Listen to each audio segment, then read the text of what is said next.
తాకట్టులో ఉన్న బంగారాన్ని విడిపించి ఆ రోజు ఆన్లైన్ రేటుకే మేము కొంటాం. Sharma gold company. ప్రస్తుతం మనతో పాటు ఇస్కాన్ టెంపుల్ నుంచి ప్రణవానంద ప్రభుజీ ఉన్నారు. సర్వ మానవాళికి శ్రీకృష్ణ పరమాత్ముడు జీవన్ ముక్తిని, జీవన్ మార్గాన్ని ఏ విధంగా చూపించారనేది వారి మాటల ద్వారా మనం తెలుసుకుంటూ ఉన్నాము.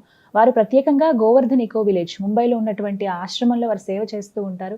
శ్రీకృష్ణ భగవానుడి గురించి, వారి లీలల గురించి ఎన్నో వీడియోస్లో మనం వారి మాటల్లో వింటూ ఉన్నాము. ప్రస్తుతం మనతో పాటు స్టూడియోలో ఉన్నారు ప్రణవానంద ప్రభుజీ. వారితో మాట్లాడదాం, మరిన్ని విషయాలు తెలుసుకుందాం. నమస్కారం ప్రభుజీ. హరే కృష్ణ. నమస్కారం అండి. ఏకాదశి వస్తుంది, చాలా విశిష్టమైన రోజు అని చెప్తూ ఉంటారు. కొన్ని ప్రాంతాల్లో అయితే అసలు పండగే ఆ రోజున. అందులోనూ ఆ రోజు స్పెషల్ దర్శనం ఉంటుంది ప్రతి ఒక్కరికి వైష్ణవ ఆలయాల్లో. ఏకాదశి వ్రతాలని కూడా ఆచరిస్తూ ఉంటారు. ఆ వ్రతాలు ఎలా చేయాలి, చేస్తే ఏమిటి అనేది కూడా చాలామంది ఒక క్వశ్చన్ అడుగుతూ ఉన్నారు. ఆచరించే విధానం చెప్పండి, అలాగే చేస్తే కలిగేటువంటి ఫలితం ఏమిటి, ఎందుకు చేయాలి అనేది కూడా వివరించండి. అన్నిటికంటే గొప్పదైన వ్రతం ఏదైనా ఉంటే అది ఏకాదశి వ్రతం. అన్ని వ్రతాలు చేసి ఏకాదశి చేయకపోయారనుకోండి, ఏ వ్రతం ఫలితం రాదు. ఏకాదశి వ్రతం ఒక్కటి చేసి ఏ వ్రతము చేయలేదనుకోండి, అన్ని వ్రతాల ఫలితం ఏకాదశి ఇవ్వగలుగుతాం. మన శాస్త్రంలో ఉపవాసం అని చెప్పింది కేవలం ఏకాదశికి మాత్రమే. కానీ చాలా మంది ఈ రోజు మేము ఉపవాసం చేస్తున్నామండి, ఆ రోజు ఉపవాసం చేస్తున్నామండి, అలా ఇలా చెప్తారు. కానీ ఎక్కడ కూడా అంత నియమంగా ఉపవాసం గురించి చెప్పింది మన శాస్త్రంలో, అంత నియమంగా ఉండాలి అని చెప్పింది కేవలం ఏకాదశికి మాత్రమే. విష్ణువాసరము అని అంటారు. అన్నిటికంటే favourite day of lord Vishnu Ekadashi. Ekadashi వ్రతం వల్ల అసలండి దాని వల్ల వచ్చే ఆధ్యాత్మిక బెనిఫిట్స్ అనేవి మనం చెప్పలేము. ఉపవాసం అంటే ఫస్ట్ అందరూ మేము ఒకసారి ఏకాదశి వ్రతం గురించి చెప్పామండి, ఎలా ఉపవాసం ఉండాలి అన్ని విషయాలు చెప్పాక ఒకళ్ళు హ్యాండ్ రేస్ చేశారనమాట, మాకు ప్రశ్న ఉంది అని. అయితే ఏం ప్రశ్న ఉంది అని అడిగితే, ఏకాదశి రోజు ఏం తినచ్చండి అని ప్రశ్న అడిగారు అనమాట. గంట సేపు నేను లెక్చర్ ఏకాదశి ఉపవాసం ఎందుకు చేయాలి అని చెప్పాక ఏకాదశి రోజు ఏం తినచ్చు అని లెక్చర్ క్వశ్చన్ అడుగుతున్నారనమాట. అయితే ఉపవాసము అంటే ఏంటో ఫస్ట్ అర్థం చేసుకుందాం.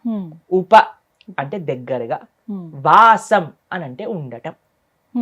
ఉపవాసం అని అంటే భగవంతుడికి దగ్గరగా ఉండటం. ఏ ఉపవాసానికంటే ఇదే నియమం అండి. చాలా మంది ఏం చేస్తారు తెలుసా, మేము ఈరోజు కటిక ఉపవాసం, నీళ్లు కూడా స్వీకరించట్లేదు అని హ్యాపీగా టీవీ ఆన్ చేసుకొని ఇలా బెడ్ పైన పడుకొని ప్రొద్దున నుంచి రాత్రి రాకే ఏ సీరియల్లో ఏ సినిమాలు చూస్తూ ఉంటారు. అయ్యా లేచి గుడికి రండి, నామ లేదు, శరీరంలో ఓపిక లేదు, నిర్జల వ్రతం ఈరోజు. మనం అండి దేన్నైనా సరే ఎంత మెటీరియలిస్టిక్ గా మార్చే శక్తి మానవుడి దగ్గర ఉంది. శివరాత్రి రోజు జాగరణ చేయండి అంటే లేట్ నైట్ షోలు వాటిలలో సినిమా థియేటర్లో కూర్చొని జాగరణ చేస్తుంటారు. శివుడు పాపం ఏమనుకుంటాడో, ఎంత బాధపడతారో ఇలాంటి వాళ్ళని చూసి ఆశ్చర్యం వేస్తుంది. మనం దేన్నైనా సరే ఎలా పాడు చేయొచ్చో అంత, ఎంత ఫాస్ట్ గా మానవ బ్రెయిన్ పనిచేస్తుందంటే అంత పనిచేస్తుంది. ఉపవాసము అని అంటే, ఆ ఉపవాసం చేసే ఏకాదశి రోజు ఏం చెయ్యాలి అని అంటే, ఇంకా మరింత కృష్ణ సేవ, ఇంకా మరింత భగవన్నామం పలకటం. హరే కృష్ణ కృష్ణ కృష్ణ హరే హరే, హరే రామ రామ రామ హరే హరే. మరింత నామం చేసుకోవటం, మరింత భాగవత గీత వీటిని శ్రవణం చేయటం, అధ్యయనం చేయటం. ఇది ఉపవాసం, భగవంతుడు దగ్గరగా ఉండటం. మరి ప్రభుజీ ఉపవాసం అంటే తినకుండా ఎందుకు ఉండాలని చెప్తారు? ఇప్పుడు చూడండి, ప్రొద్దున నుంచి లేవంగానే తిండి గోలే కదండి మనకి.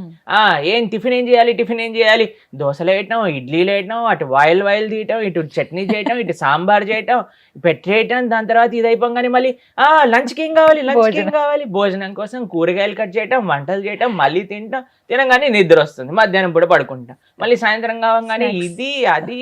దాని తర్వాత మళ్ళీ రాత్రి డిన్నర్ ఏంటి, స్విగ్గీ, జొమాటో, అవి ఇవి, మళ్ళీ కిచెన్ క్లీన్ చేసుకోవడం, తుడుచుకోవడం, బాసనలు తోముకోవడం, వీటిలలోనే రోజంతా పోతుంది. ఏం చెప్పారంటే, అయ్యా నువ్వు దేవుడికి దగ్గరగా ఉండాలంటే వీటిని కొద్దిగా దూరం పెట్టాలి, అప్పుడే సాధ్యం అవుతుంది. తినకపోయామనుకోండి, కొద్దిగా తగ్గించామనుకోండి, మనకి నిద్ర రాదు అంతగా. ప్లస్ ఇంత పెద్ద తతంగం మొత్తం కూడా ఆఫ్ అయిపోతుంది. ఎంత సమయం మెలిగిపోతుంది. మీరు ఒక్కసారి ప్రయత్నించండి, ఒకరోజు వంట తిండి ఈ రెండు ఆపేస్తే అసలు ఆ రోజు ఏంటి ఇంత పెద్దగా ఉంది మనకి అని అనిపిస్తుంది అనమాట. Long day. ఎందుకంటే అంత సమయం మనకు ఉండిపోతుంది. కాబట్టి ఏకాదశి రోజు ఏంటి నియమం, ముఖ్య నియమం ఏంటి అని అంటే ఎంత వీలైతే అంత భక్తితో ఉండటం, భగవంతుడి యొక్క ఆరాధన చేయటం, ఆలయానికి వెళ్ళడం, వైష్ణవుల సేవ చేసుకోవటం, భగవన్నామాన్ని జపం చేయటం, గీతా భాగవతాలు శ్రవణం చేయటం, సత్సంగంలో ఉండటం, ఇది ఏకాదశి ముఖ్య నియమం. దాని తర్వాత నియమం ఏంటి అని అంటే ఆహార నియమం పాటించాలి. ఏంటి ఆహార నియమం పాటించాలి అని అంటే ధాన్యంలో ఏకాదశి రోజు పాప పురుషుడు ఉంటాడు అని చెప్తారనమాట. ధాన్యం అని అంటే రైస్, దాల్, పప్పులు, తర్వాత గోధుమలు, తర్వాత వరి, వీటన్నిటిలో అనమాట. కాబట్టి ఆ రోజు మనం వీటి నుంచి దూరంగా ఉండి మరి ఏం స్వీకరించవచ్చు, పాలు, పండ్లు. తర్వాత మీకు అవి కూడా కాదండి, మరి మాకు ఇంకా శరీరం సహకరించట్లేదు, కొంతమంది ఉంటారు కదండి, బీపీ ఉంటుంది, షుగర్ ఉంటుంది, అటువంటి వాళ్ళు ఏం చేస్తారు అని అంటే మీకు సగ్గు బియ్యం అని దొరుకుతాయి, లేదా కొర్రలు అని దొరుకుతాయి అనమాట. వాటిని ఇవన్నీ కొన్ని ఏకాదశి రోజు స్వీకరించవచ్చు అని ఎలవ్ చేస్తున్నాం అనమాట. కాబట్టి ఇప్పుడు సరే రోజు సాబుదానా సగ్గుబియ్యం ఎలవ్ చేశారంటే సగ్గుబియ్యం పాయసం, సగ్గుబియ్యం వడలు, సగ్గుబియ్యం ఉప్మా, అన్ని ఒక 10-15 రకాలు చేసుకొని తినమని చెప్పట్లేదండి మేము. ఎవరికైతే వీలుంటుందో ఒక్క రకం చేసుకోండి, వాటిని ఆహారాన్ని స్వీకరించి శరీరం బాగుండేటట్టుగా చూసుకొని భగవంతుడి యొక్క సేవలో పెట్టుకో. కాబట్టి ఏకాదశి ప్రధాన నియమం ఏంటి అని అంటే భగవంతుడి దగ్గరగా ఉండట. అని కొంతమంది కటిక ఉపవాసం అని ఉంటారండి, నీళ్లు మాత్రమే స్వీకరిస్తారు ఆ రోజు. నీళ్లు కూడా స్వీకరించరు, దాన్ని కటిక ఉపవాసం అంటారు, నిర్జల వ్రతము అని అంటారు అనమాట. చెయ్యండి ప్రభుజీ, మేము నిర్జల చేస్తూ బ్రహ్మాండంగా ప్రొద్దు నుంచి రాత్రి దాకా జపం చేసుకునే శక్తి మా దగ్గర ఉంది అని అంటే పర్ఫెక్ట్.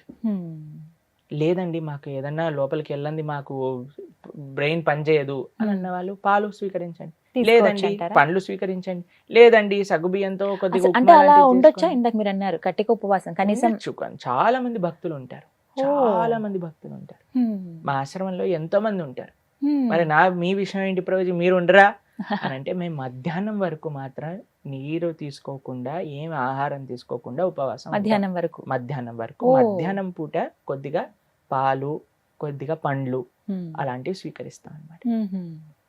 అలా మేము ఏకాదశి ఉపవాసం చేయడానికి ప్రయత్నం. వ్రతం, ఏకాదశి వ్రతం అంటే ఏ విధంగా? ఉపవాసమే ఆనిస్తేనే వ్రతం అంటారు. ప్రతి నెలలో 2 ఏకాదశులు వస్తాయి. అవును. ఆ 2 ఏకాదశులు సంవత్సరం పాటు మొత్తం అన్ని ఏకాదశులు కానీ మనం ఉండగలిగితే దానికంటే గొప్ప వ్రతం ఇంకొకటి లేదు. ఏం జరుగుతుంది ఏకాదశి వ్రతం చేస్తే? భగవంతుడి యొక్క పూర్తి కృప మన పైన ఉంటుంది. ఏకాదశి భక్తి జనని అని అంటారు. మన మనసులో భగవంతుడి పట్ల ప్రేమ కలుగుతుంది, దానికంటే గొప్ప వరం ఇంకేం కావాలండి. నిజమే కదా.